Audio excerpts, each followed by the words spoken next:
Selamat malam, selamat siang, atau selamat pagi. Kembali lagi bersama mahasiswa siluman yang kali ini akan menceritakan kisah pendaki yang mendaki Gunung Arjuno via Purwosari, di mana jalur ini sering dihindari para pendaki karena terkenal kemistisannya.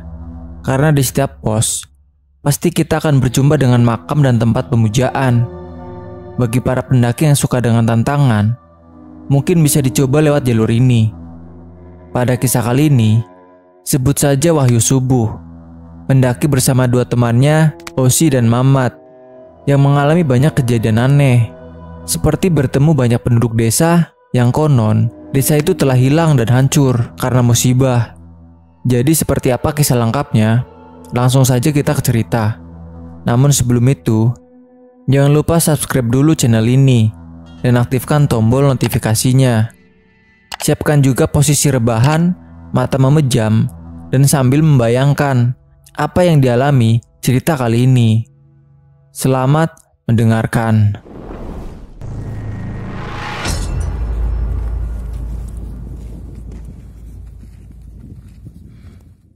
Waktu itu, tanggal 1 Oktober 2018, saya bertiga dengan teman saya ke Gunung Arjuno.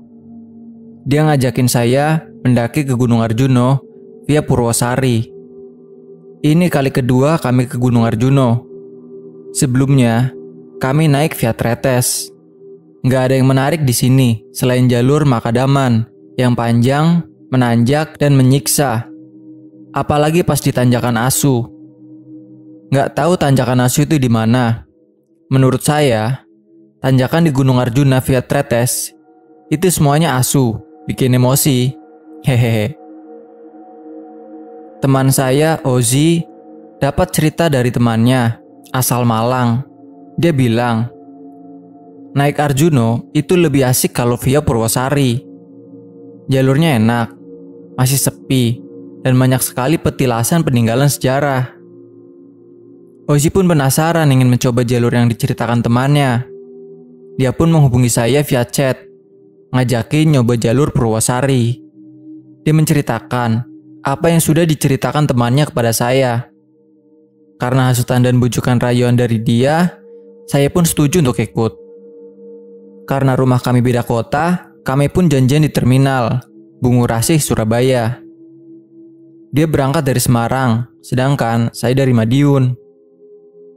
Sampainya di kota Surabaya, teman kami, Mamat, yang sedang tinggal di Surabaya, sudah menunggu kami di terminal.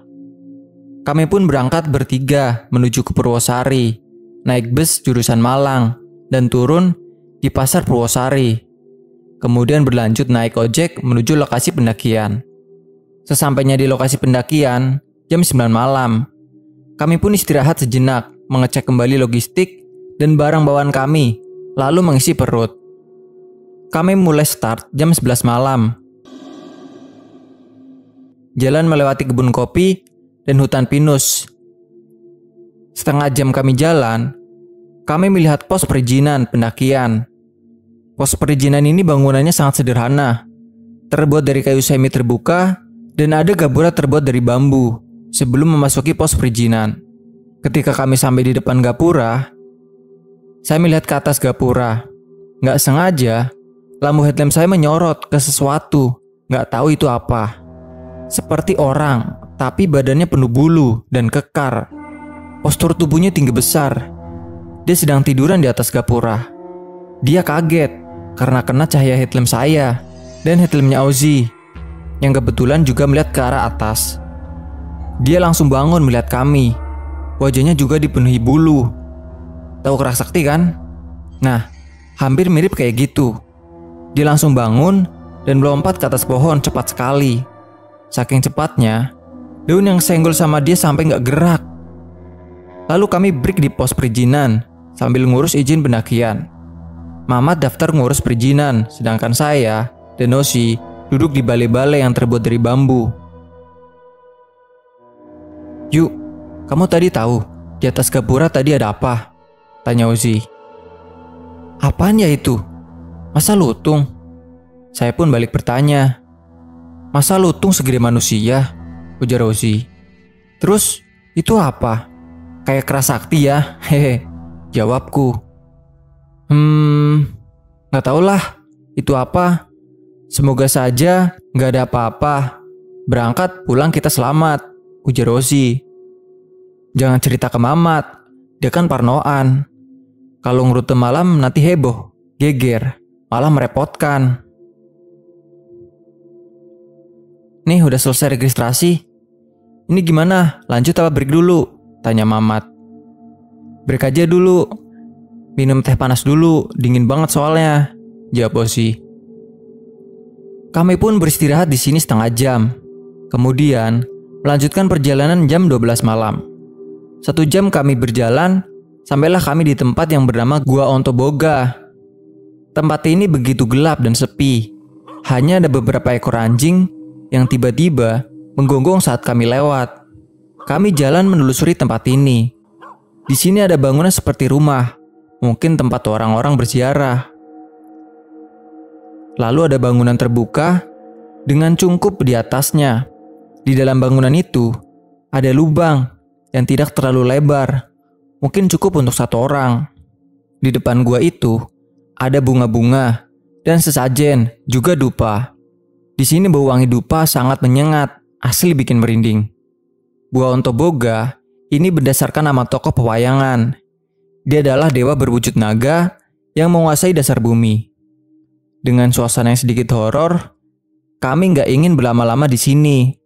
Kami pun melanjutkan perjalanan kembali. 1,5 jam kami berjalan, sampailah kami di pos 2 Tampuono. Di sini juga banyak sekali bangunan shelter, dan lagi-lagi bau dupa begitu menyengat. Di sini juga ada anjing. Heran banyak banget di tempat ini ada anjingnya. Saudara, break di sini yuk. Besok aja lanjutnya. Aku udah ngantuk, ujar Mamat. Shh, ada suara orang batuk, kata Ozzy. Mana suara orang batuk? Nggak ada, jangan nakut-nakutin dong, ujar Mamat. Iya, ada suara. Kayaknya dari shelter depan itu, kataku. Assalamualaikum, ujar Ozzy, namun tidak ada jawaban. Assalamualaikum. Ozzy mengulangi ucapannya lagi. Waalaikumsalam. Tiba-tiba ada yang menjawab salamnya Ozzy dari arah belakang.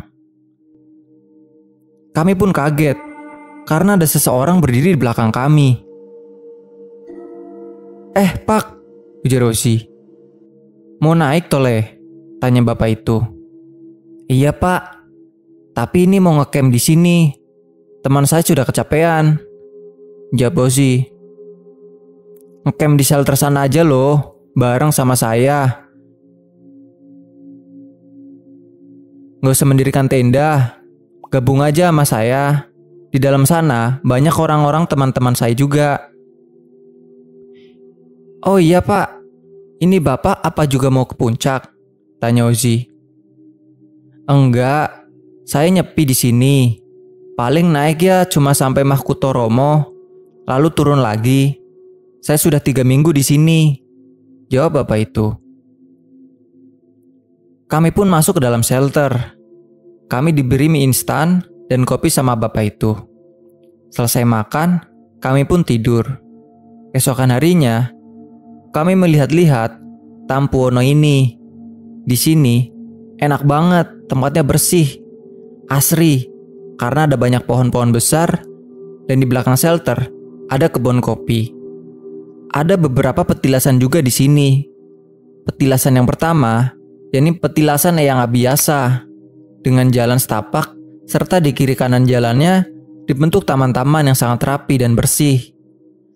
Nama Abiyasa merupakan tokoh pewayangan, bergelar begawan yang dikenal sakti. Dalam cerita pewayangan, ia dipercaya sebagai orang yang menulis riwayat keluarga Barata. Tak jauh dari petilasan yang Abiyasa, terdapat pula sendang Dewi Kunti, yang konon jika airnya diminum dapat memberikan keluhuran jiwa, serta selalu ingat yang kuasa. Di sini juga terdapat beberapa pondokan. Dewi Kunti dalam dunia pewayangan merupakan ibu dari Pandawa 5. "Heh, gak ingin mandi di sini? Katanya kalau mandi di sini bisa awet muda," ujar Ozi. "Masa iya? Ayo bro, mandi biar awet muda," kataku. "Males, gak butuh awet muda aku. Yang aku butuhin itu sendang yang bisa merubah wajahku jadi tampan," jawab Mamat. "Jir, jelekmu sudah mendarah daging, gak bisa dirubah lagi. Umpama operasi plastik, butuh 1 ton plastik bekas," kata Ozi.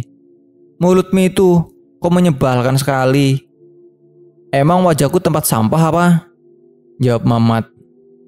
"Udah ayo buruan ngambil air. Aku mau cuci muka. Kali aja bisa cantik tambah muda. Jadi dede gemes," ujarku.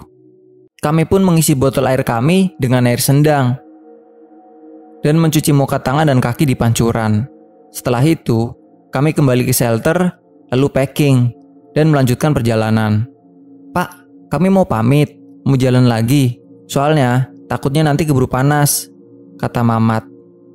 "Iya nak, hati-hati. Pelan-pelan saja jalannya," jawab bapak itu. Setelah kami berpamitan, kami pun melanjutkan perjalanan ke pos 3. 20 menit kita jalan, sampailah kita di pos 3 Petilasan Eyang Sakri. Pos yang mempunyai sebuah halaman luas dengan sebuah bangunan rumah yang terkunci rapat. Dapat saya perkirakan jika di dalamnya mungkin sebuah makam atau arca dari Eyang Sakri itu sendiri. Kami break beberapa menit di sini dan kembali melanjutkan perjalanan. Dari Eyang Sakri ini, trek mulai nanjak, cukup bikin ngos-ngosan. Pepohonan di sini juga mulai rapat. Cahaya matahari pun tidak bisa masuk, terhalang dedaunan. Kami pun tiba di pos bayangan Pondok Rahayu. Tempat ini begitu asri, sejuk dan enak. Kami break lagi di tempat ini. Pondok Rahayu ini seperti bangunan kuno, sedikit menyeramkan. Udah kayak rumah hantu aja gitu. Ditambah lagi, letaknya di tengah hutan. Saya nggak tahu apa fungsinya bangunan ini. Kata teman saya, dia pernah bercerita tentang Pondok Rahayu ini.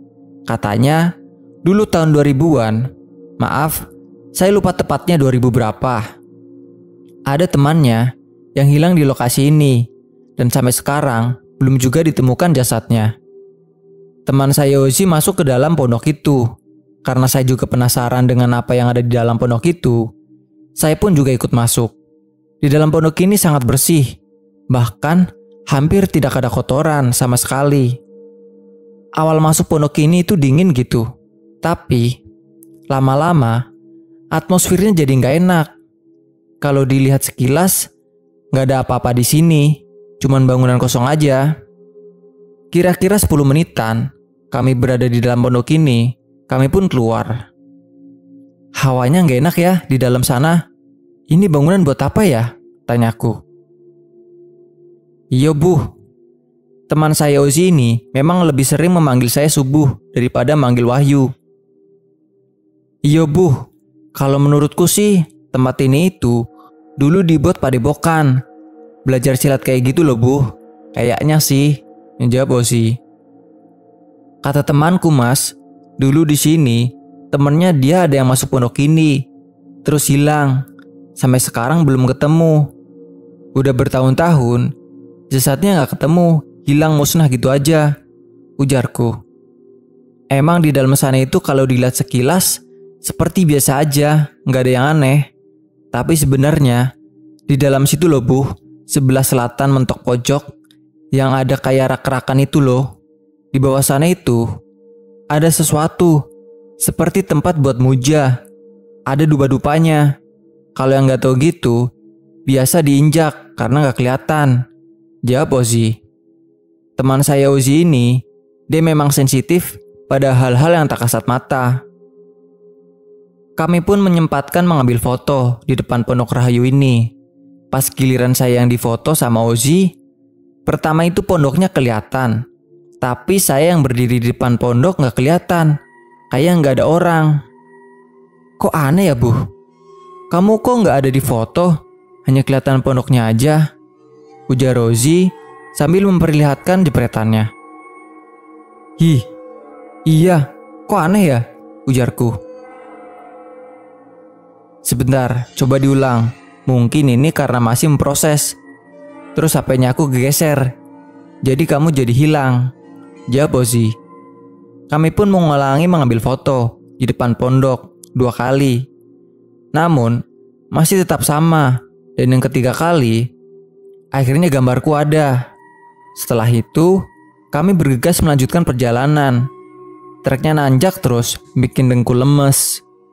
Dan sampailah kami di pos 4, petilasan Eyang Semar.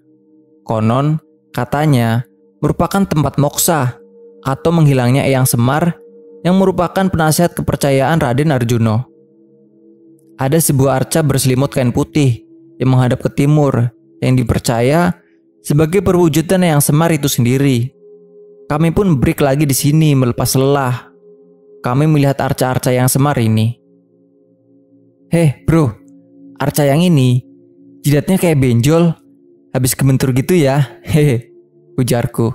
Iya, jawab Mamat sambil ketawa. Di depan arca Eyang Semar ini ada dupa yang udah mati, namun masih bau wangi dan sesajen.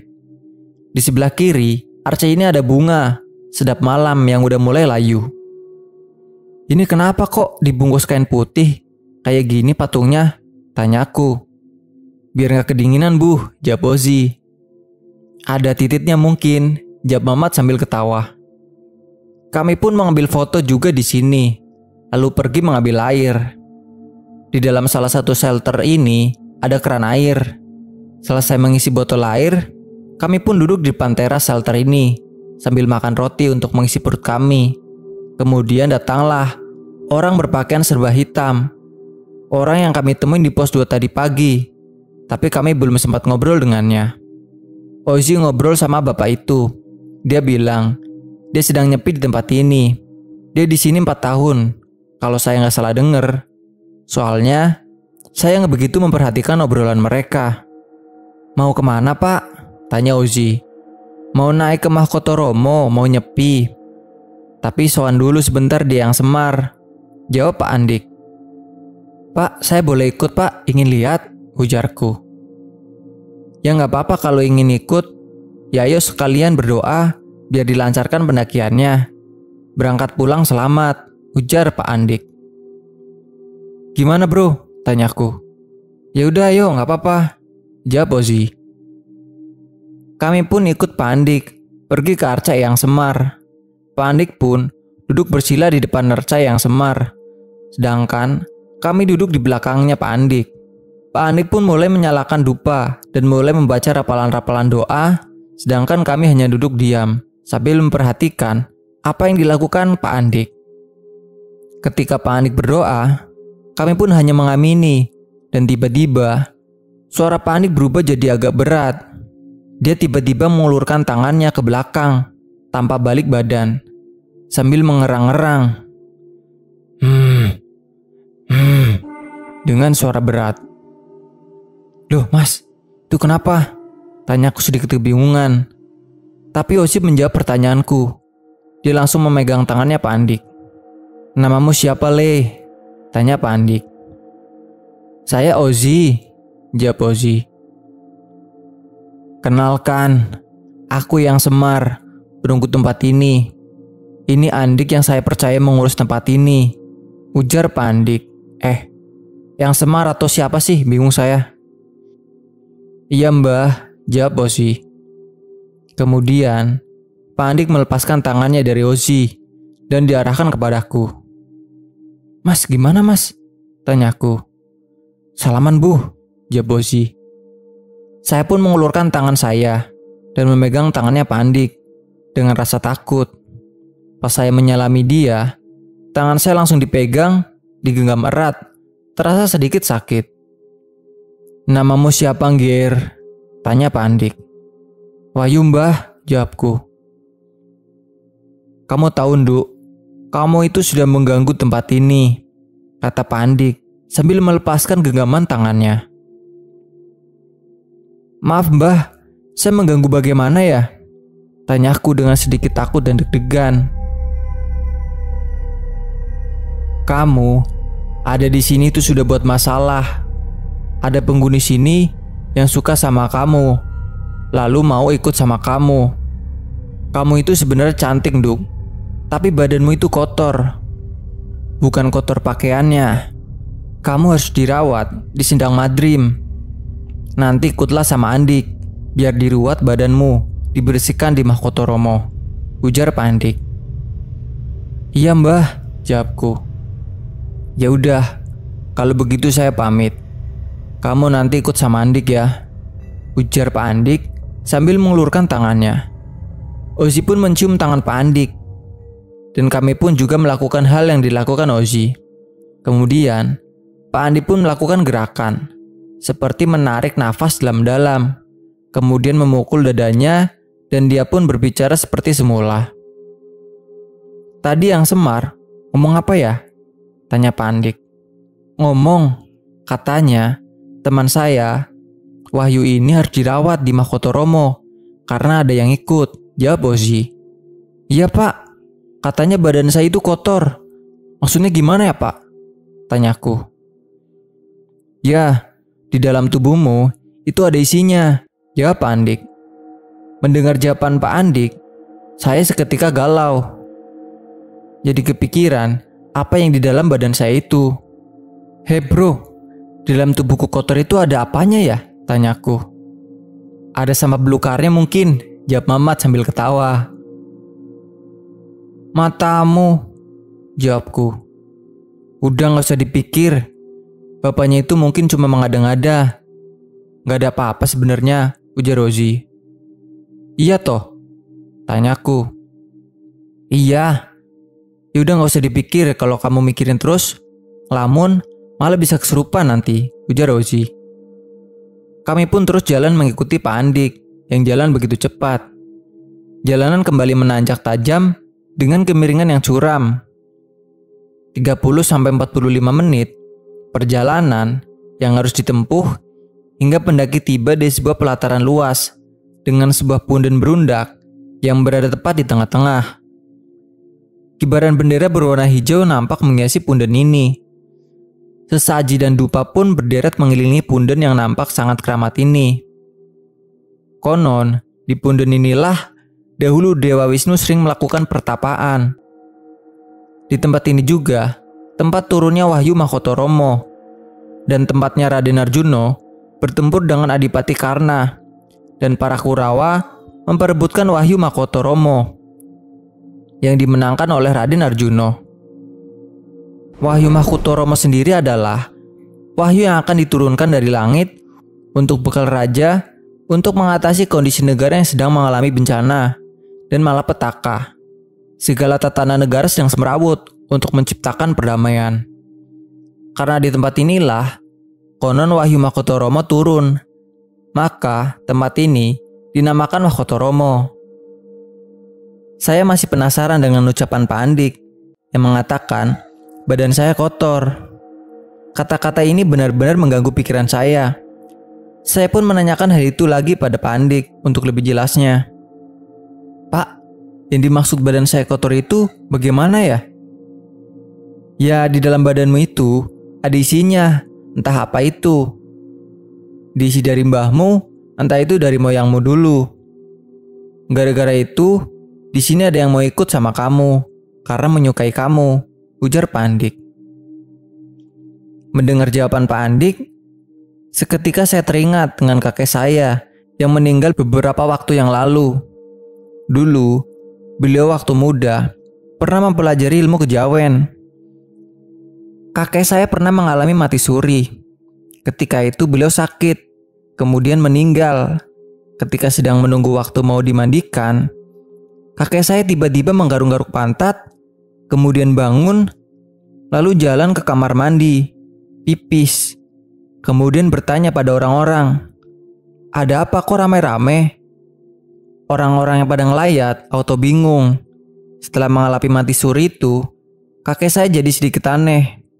Pernah suatu ketika, beliau mengajak saya main ke alun-alun. Mau kemana mbah? Udah sore, ayo masuk, ujarku. Ayo pergi ke alun-alun, kata kakekku. Duh, ngapain ke alun-alun toh mbah? Tanyaku. Mau nyari cewek yang pantatnya besar, jawab kakekku. Jir, seketika saya dan orang tua saya ngakak mendengar jawaban kakek saya. Ibu saya pun membujuk kakek saya untuk masuk ke dalam rumah. Kakek saya selalu bicara yang aneh-aneh ketika sedang bersama saya. Beliau meminta saya untuk menjaga temannya. Beliau selalu saja bicara hal itu pada saya. Kadang saya itu risih dengan kehaluan kakek saya. Mungkin karena merasa khawatir dengan kakek saya, bapak saya pun mencarikan kiai dan orang-orang yang paham dengan dunia supranatural. Saya tinggal di kosan. 6 bulan kemudian, saya mendengar kabar dari adik saya kalau kakek saya meninggal. Saya pun tidak buru-buru pulang, menunggu 30 menit. Karena jujur, saya takut kakek saya hidup lagi. Saya pun kembali menelpon adik saya lagi. Kata adik saya, kakek saya udah benar meninggal. Selama saya di kosan, kakek saya diajari sholat sama bapak saya. Karena sebelumnya, kakek saya adalah seorang Hindu. Saya terharu karena kakek saya meninggal selesai sholat subuh. Saya pun menceritakan hal itu pada Pak Andik. Ya berarti, mbahmu itu yang mengisi. Saya ini kasihan sama kamu. Mbahmu itu bagaimana? Anak masih belum waktunya, sudah diisi segini banyaknya. Kamu itu masih terlalu muda, menanggung segini banyak. Kalau saya lihat, kamu itu sudah diisi sejak ada di dalam kandungan. Sekarang ditambahin lagi. Untungnya, kau kuat. Kalau nggak kuat, bisa gila kamu. Sekarang ayo pergi ke arca sana. Nanti mau maghrib, kamu saya ruat di arca itu. Ya kalau bisa dibuang semua aja pak. Gak ada gunanya juga buat apa, ujarku. Ya bisa buat nyembuhin orang sih kalau kamu pelajari, jawab Andik. Nggak mau lah pak, jawabku. Kami pun pergi ke arca yang dimaksud oleh Pak Andik. Di arca ini, ada 2 buah batu yang saling berhadapan dan membentuk seperti mahkota.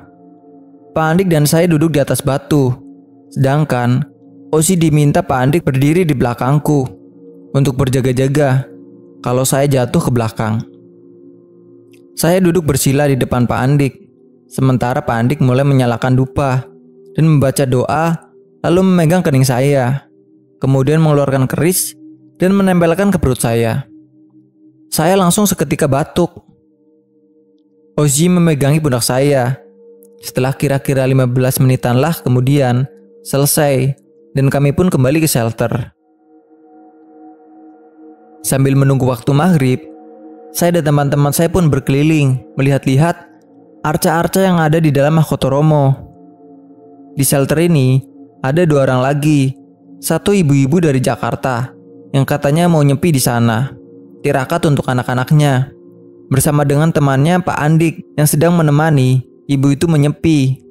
Ibu itu bilang di sini sudah 2 minggu. Lalu, yang bapaknya teman Pak Andik, beliau itu asli orang sini, sering nyepi di sini.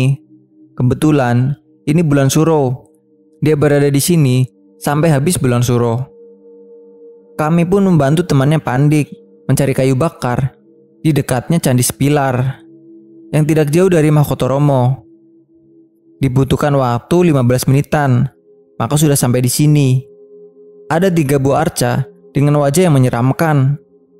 Tepat di tengahnya, terdapat sebuah jalur menanjak dengan bebatuan yang tertata rapi. Konon, arca berjumlah 9 ini merupakan sosok menjaga daerah Sepilar ini. Dan tepat di batas jalur bebatuan ini, terdapat sebuah deretan patung yang melambangkan Pandawa 5, Yudhistira, Bima, dan Arjuna. Sedangkan Akula dan Sadewa telah hilang diambil para pencuri. Saya dan Ozi pun duduk di tangga yang ada di arca ini. Hei Bu, kamu yakin mau ruatan? Tanya Ozi. Gak tahu, aku kok takut deh mas, jawabku. Kalau menurutku, gak usah aja Bu. Kayaknya kok gak bener kalau aku lihat-lihat. Masa iya dia kesurupan yang semar beneran? Aku kok gak yakin ya. Gak tahu kenapa aku ngerasa aneh aja. Orangnya kok bisa tahu kamu diisiin sama mbahmu sejak dari dalam kandungan? Itu dari mana? Ketemu kita aja baru sekali. Ya mungkin bener mbahmu dulu pernah mempelajari ilmu kejawen. Tapi kan sama bapakmu sudah dicarikan kiai. Siapa tahu udah diruqyah, ilmunya mbahmu sudah dibuang. Gak tahu kenapa, aku itu lihat cara dia ngomong itu gak yakin Bu. Seperti ada yang janggal gitu. Sekarang di sini jam 3 aja udah dingin. Kamu yakin nanti mau diriwat? Terus dimandiin nanti pas maghrib? Aku khawatir kamu kena hipo. Sekarang coba pikir, kalau menurut hati nuranimu gimana? Tanya Ozi. Jujur aja ya Mas, aku juga gak yakin orangnya kesurupan yang Semar, beneran atau enggak. Aku juga ngerasa ada yang aneh sih. Aku pernah lihat orang kesurupan, gak seperti Pak Andik itu. Tapi gak tahu juga kalau kesurupan itu banyak modelnya. Tapi ada satu omongan yang aku pikir bener, yang tentang mbahku itu tadi loh Mas. Aku takut kalau ternyata Disi beneran. Aku gak mau kalau seperti mbahku, mau meninggal saja susah. Aku juga gak yakin kuat mandi sore-sore di gunung apa enggak. Ah bingung, jawabku. Udah lakuin aja biar cepet selesai, daripada ribet, entah itu bener atau enggak. Doaku selalu menyertaimu saudaraku, ujar Mamat sambil menepuk-nepuk pundakku. Matamu Mat, jawabku. Lah kan daripada ribet, kali aja habis dimandiin kamu sakti saudara, ujar Mamat sambil ketawa. Ngomong lagi, aku sobek-sobek mulutmu loh, kataku. Mamat pun tertawa sambil pergi ninggalin kami. Dia mulai asik berfoto dan bikin video alay. Mas, itu ada perempuan pakai baju pink. Siapa ya? Di hutan kok pakai gaun? Gak salah kostum. Mas itu ukti tapi kok ngehijab, ujarku yang tiba-tiba ngeliat seseorang perempuan sedang berjalan-jalan. Bukan itu kalau ukti Bu. Mbaknya itu mungkin mendaki yang masih nyubi, jawab Ozi. Kami liatin terus perempuan itu. Dia jalan ke arah 2 pohon cemara yang berjejer di sebelah timur gak jauh dari Arca. Dia pun jalan ke arah situ dan pandangan kami terhalang pohon cemara. Kami liatin terus perempuan itu, tapi gak muncul lagi. Yang muncul malah orang. Semakin lama semakin banyak. Kok banyak orang mondar-mandir di sana? Lihat gak kamu? Ujar Rosi. Banyak tadi kemana ya? Kok gak keluar-keluar? Tanyaku. Gak tahu juga jawab Rosi. Tiba-tiba temannya Pandik, maaf saya lupa namanya, ikut kita duduk di tengah sepilar setelah keluar dari semak-semak. Sedangkan Mamat masih asik bikin video alay. Pak, itu kayunya udah diikat, ujar Rosi. Iya nanti dibawa ke shelter, jawab temannya Pandik. Pak, di sini kok banyak orang mondar-mandir, kata Ozi. Kamu kelihatan toleh, tanya temannya Pandik. Nggih Pak, jawab Ozi. Emangnya kenapa Pak? Itu kan emang banyak orang, tanyaku. Di sini tuh dulu katanya tempat ini ada desanya, terus hancur karena musibah. Pohon cemara 2 yang berdampingan itu gerbangnya. Jadi ya nggak heran kalau kamu melihat banyak orang di sini, ujar temannya Pandik. Oh alah gitu ya Pak. Pak, kalau pas di sini sendirian enak dong Pak, banyak tetangganya, kata Ozi sambil ketawa. Iya banyak tetangganya, banyak temannya, tapi nggak bisa diajak ngomong, jawab temannya Pandik. Kami pun menceritakan kepada temannya Pandik kalau kemarin malam kami bertemu seseorang yang seluruh badannya dipenuhi bulu dan wajahnya sedikit mirip kera. Kata temannya Pandik, gunung ini memang ditunggu oleh keturunannya Hanuman dan Bambang Wisanggeni yang merupakan anak dari Arjuna dengan Batari Dresanala. Pada ngomongin apa sih ini? Tanya Mamat. Kepo lu, jawabku. Sudah ayo balik, udah sore, ujar temannya Pandik. Kami pun kembali ke shelter. Mamat dan Ozi membawakan kayu bakar milik temannya Pandik. Pas sampai di shelter, saya dipanggil sama Pak Andik. "Duk, ayo saya ruat, udah sore. Buruan, siap-siap kamu. Nanti baju yang habis dipakai, mending dibuang aja. Udah jangan dipakai lagi. Saya tunggu di pemandian ya," ujar Pak Andik. "Aduh, mati. Tolongin aku dong bro. Aku gak mau diruat. Mas Ozi, tolong bilang ke bapaknya dong. Aku gak mau diruat," ujarku sambil memelas. "Ya gak bisa. Kamu tadi udah terlanjur mau. Makanya kalau dibilangin orang itu jangan iya-iya aja," jawab Ozi. Mat, kataku sambil memelas ke Mamat. "Maaf ya saudara, aku gak bisa membantumu. Sebenarnya aku kasihan, tapi gimana lagi ya? Duh, udah kamu mau aja biar cepat selesai urusannya. Gak disuruh-suruh terus," jawab Mamat. Yuk, terdengar suara Pak Andik memanggilku. "Duh, gimana ini?" tanyaku sedikit takut. "Wis ayo gak apa-apa, aku temenin. Nasi udah jadi bubur, mau gimana lagi?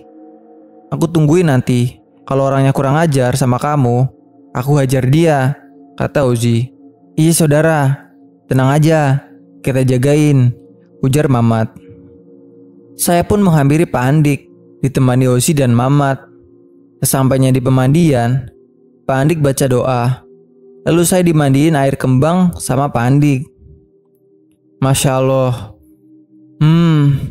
Langsung otak saya berasa beku. Maghrib di atas gunung gak mandi aja udah dingin. Ini malah dimandiin airnya kayak es lagi. Udah gitu, dikeramasin lagi. Langsung kaku semua rasanya badan saya. "Yuh, aduh Pak, udah Pak," ujarku, baru aja satu guyuran. "Sebentar, udah gimana? Biar bersih, belum dikeramasin juga," jawab Andik. "Astagfirullah, dingin Pak, tulangku rasanya gemeteran," kataku. "Semangat saudara, aku gak tega," ujar Mamat. "Sabar ya, sebentar lagi selesai," kata Pak Andik sambil terus menyiram badan saya. "Pak, udah dong Pak, nangis lo aku nanti Pak," ujarku sambil gemeteran. Akhirnya penderitaan pun selesai. Ozi memberiku pakaian ganti dan handuk. Pakaian saya yang basah dibuang ke jurang yang gak terlalu dalam di dekat pemandian. Setelah itu kami kembali ke shelter. Aku jalan sambil gemetaran. Jir, udah kayak robot aja. Sampai di shelter, saya pun langsung diajak Ozi duduk di depan api. Sama temannya Pak Andik, saya dibuatin teh hangat dicampur dengan tolak angin biar nggak hipo. Singkat cerita, paginya saya teringat kalau di saku celana saya ada uang 100.000 kalau nggak salah. Hemat, kemarin di saku celana aku ada uang 100.000. Lupa nggak aku ambil. Celananya udah dibuang ya? Ujarku. "Ambil yuk, lumayan 100.000. Nanti turun bisa buat beli sate," kata Mamat. "Ya ayo," jawabku. Kami pun pergi ke tempat kemarin kami membuang pakaianku. Pas menuju ke sana, Mamat ngeliat ada burung. Dia pun jalan sambil meleng ngeliatin burung. Brak! Dia jatuh, tersungkur ke sandung akar pohon. Saya pun di situ langsung ketawa. "Aduh, sakit," ujar Mamat. "Syukurin, salah sendiri jalan meleng," kataku sambil ketawa. "Hih, ini apa ya?" ujar Mamat sambil ngeliatin tangannya yang kotor. "Hendeng, itu tai tuh." "Ih," kataku. "Mosok sih tai?" tanya Mamat sambil mencium tangannya. "Heh, iyo tai cok," kata Mamat sambil diusapkan tangannya ke tanganku. "Kurang ajar, ngapain kamu ngusapin ke aku?" ujarku sambil menjambak rambutnya. "Aduh sakit gob," biar sama-sama ngerasain baunya. Hehehe. Menjijikan. Tehnya siapa sih ini? Tanya Mamat. Gak tahu, Mat. Jawabku sambil jalan ninggalin dia pergi ke pemandian untuk cuci tangan. Mamat pun mengikutiku jalan di belakangku. Hei bro, celananya mana? Kok gak ada? Tinggal bajunya aja, ujarku. Mungkin dibawa monyet. Ayo balik, kata Mamat. Kami pun kembali ke shelter dan bersiap-siap ke puncak Arjuno. Kami ditemani oleh Pandik yang katanya ingin berdoa di atas puncak. Kami membawa beberapa makanan ringan dan air. Persiapan pun selesai, dan dari Mahkotoromo, kami memulai perjalanan kami menuju ke Candi Sepilar. Kami menaiki tangga-tangga yang sebelumnya kami duduk di tempat ini. Candi Sepilar ini dikawal oleh 9 arca yang menggambarkan raksasa yang sedang mengawal Pandawa. Suasana angker dan menyeramkan sangat terasa. Kami berjalan meniti jalan setapak yang dikelilingi patung-patung Buto. Katanya sih, di Sepilar inilah juga terdapat pasar setan atau pasar Dieng, seperti halnya di Gunung Lawu atau Gunung Merbabu. Ih, merinding lewat sini. Menakutkan wajah patungnya. Gak santuy sekali, pada menyebalkan semua, kayak mau ngajak tawuran, ujar Mamat. Kapan kamu gak merinding itu, Mat? Perasaan kamu itu merinding terus. Kamu ingat, pas diputuk lesung, dirimu kebelet boker. Padahal aku cuma ngomong genderuwo, terus aku tinggalin sembunyi. Kamu lari, sampai celanamu belum dinaikkan, lari sampai jatuh-jatuh. Ujarku sambil ketawa. Kaget goblok, WC-nya yang horor. Emang dirimu itu teman Gitili. Celanaku belum aku naikkan, tapi kan aku pakai sarung, jawab Mamat sambil lonjok ke lenganku. Eleh, tarah. Kalian itu para kaum halu, ujar Rozi sambil ketawa. Kami pun lanjut jalan menuju arah kanan, menyusuri satu bukit, dan sampailah di Candi Besi. Katanya sih, dulu semasa Bung Karno masih muda dan belum menjadi Presiden Republik Indonesia, beliau sering ke Candi Besi ini. Di sini bisa dilihat 3 arca Pandawa. Dahulunya terdapat 5 buah patung, namun patung Nakula dan Sadewa telah hilang dicuri. Di sebelah kiri bangunan Candi Sepilar bisa dilihat sebuah kuburan yang menurut cerita merupakan tempat moksanya yang Semar. Pada bulan Suro, tempat ini banyak didatangi para penganut aliran kejawen untuk memohon doa bagi keselamatan hidupnya. Kami pun break beberapa menit di sini. Kemudian lanjut jalan menuju ke Candi Manggungale Suci.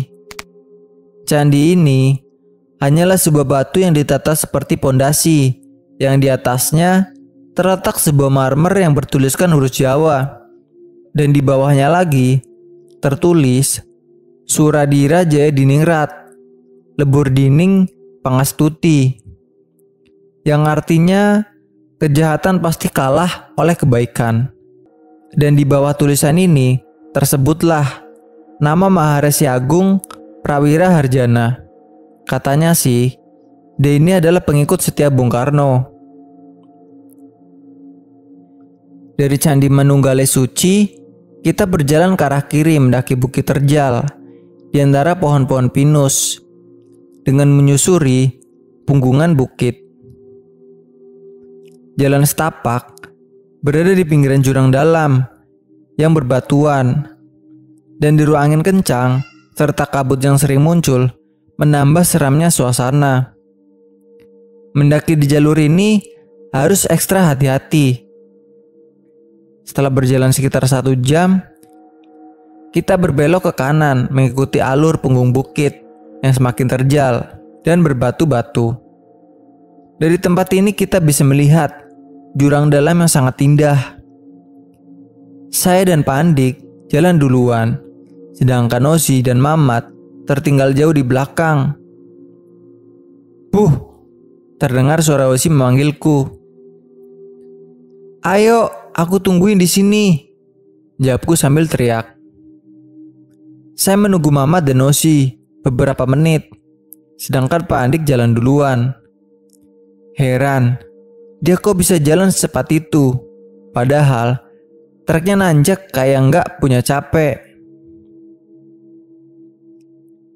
"Lah, di sini sangar ya? Rasanya aura dewaku muncul," ujar Mamat. "Dewa halu?"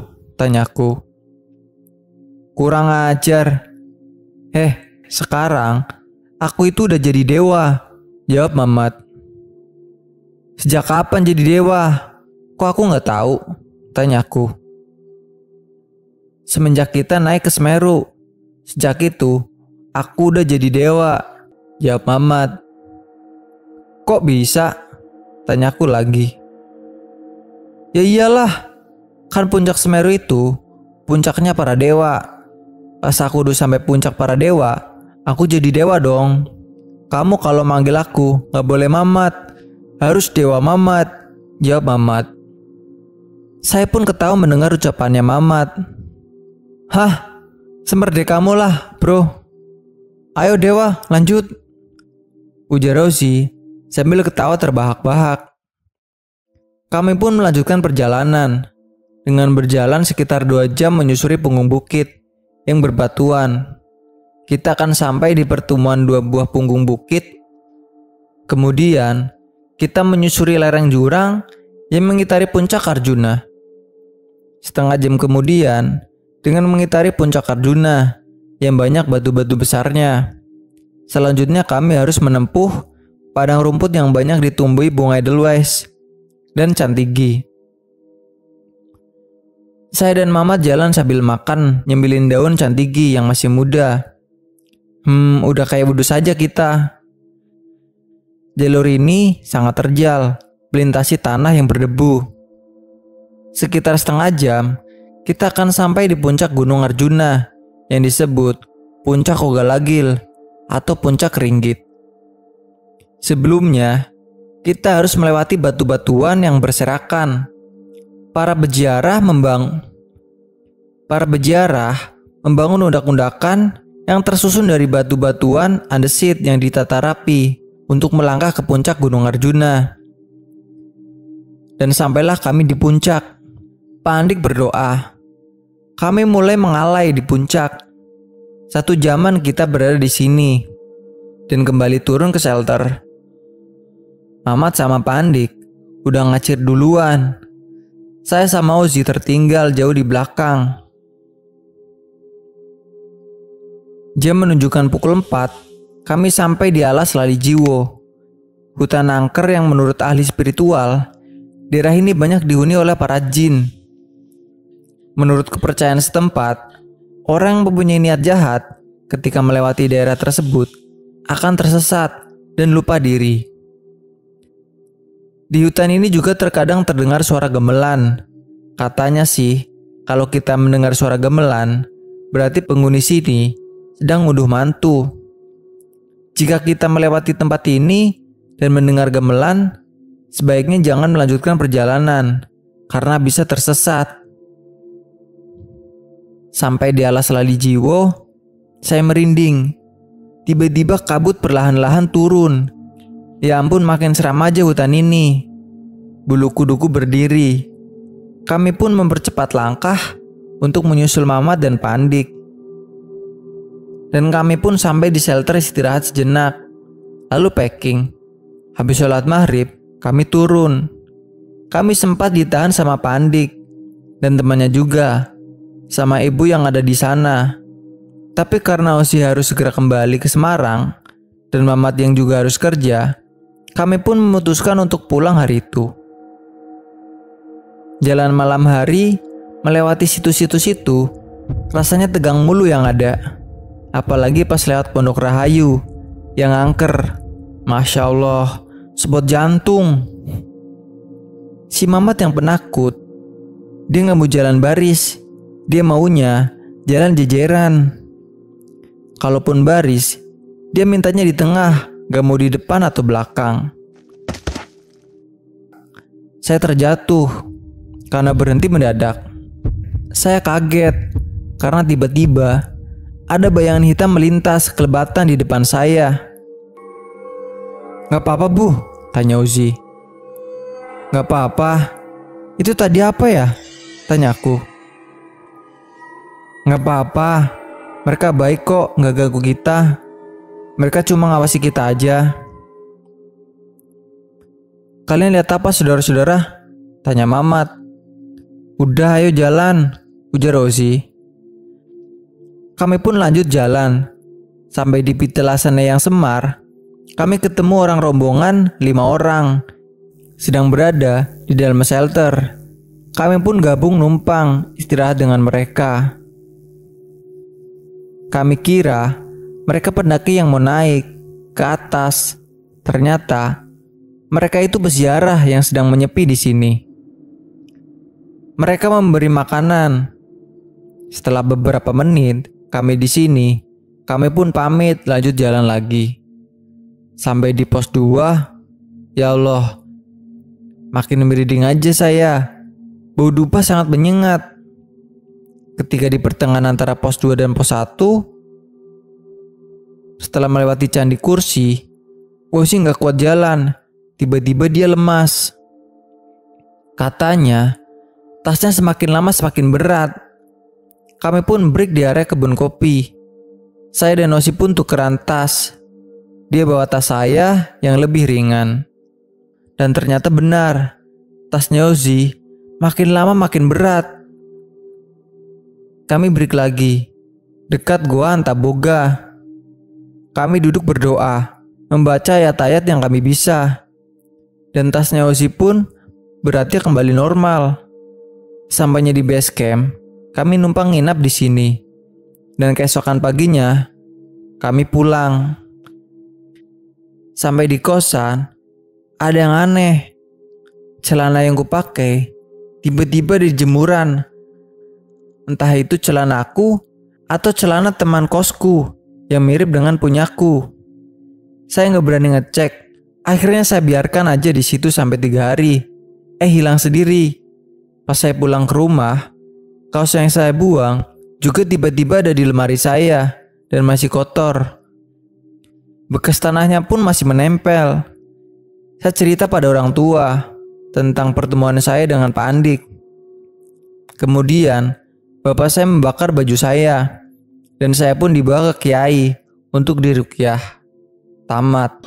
Terima kasih sudah mendengarkan cerita ini. Mungkin di cerita tersebut, sikap si Mamat terkesan tidak sopan. Bagi kalian, jangan ditiru ya. Kita harus tetap menjaga sopan santun dalam tindakan dan perkataan.